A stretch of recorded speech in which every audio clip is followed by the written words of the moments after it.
Prime Minister Lee Hsien Loong also zoomed in on the hardening of attitudes in both the US and China against each other.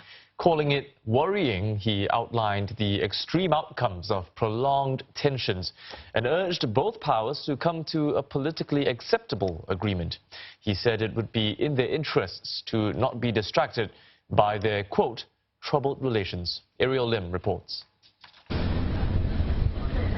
Mr. Lee said negative sentiments in the US against China had spread through the establishment. And even among businessmen, China's usual supporters, all goodwill had been lost. US businesses feel let down that China has not adjusted its policies on trade and investments, and in fact systematically disadvantages foreign businesses operating in China while Chinese businesses operate uninhibited in the US. They want greater access to the China market and not just to use China for their global supply chains. As for China, it's rejecting what's seen as the US imposing its values.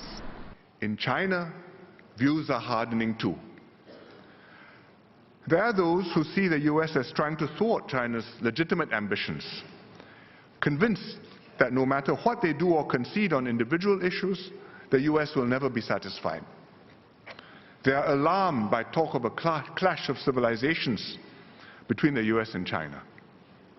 They reject what they see as efforts by the US to impose its political system and political values on China.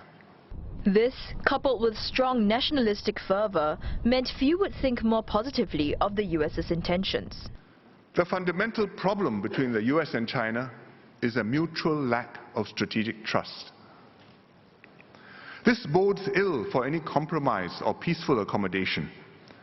But to go down the present path would be a serious mistake on both sides.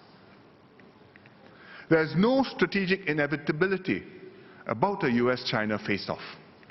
But at the same time, if such a face-off does happen, it will be nothing like the Cold War.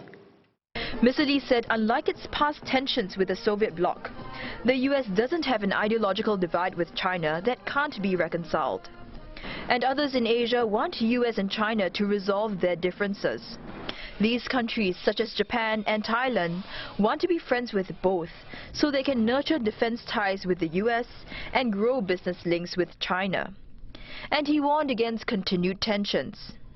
Even short of outright conflict, a prolonged period of tension and uncertainty would be extremely damaging.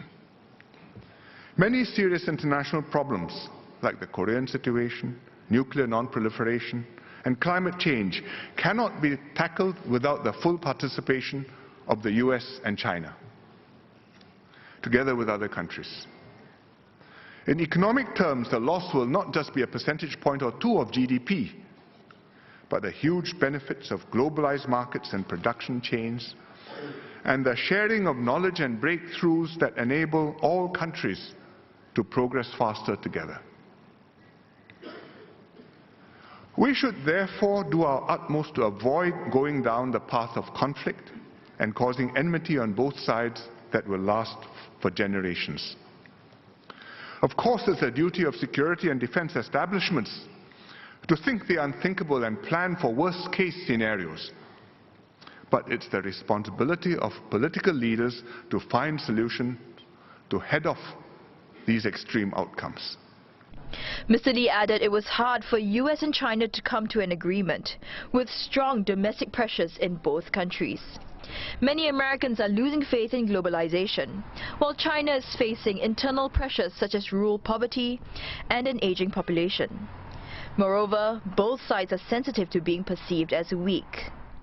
This zero-sum dynamic makes it very hard to construct an agreement that is politically acceptable to both parties. But ultimately, it is in the interests of both the US and China to reach such an accommodation and to persuade their domestic publics to accept it. Mr. Lee said both countries need to keep their relationship steady so they can focus on domestic priorities, instead of being distracted by troubled relations with the other.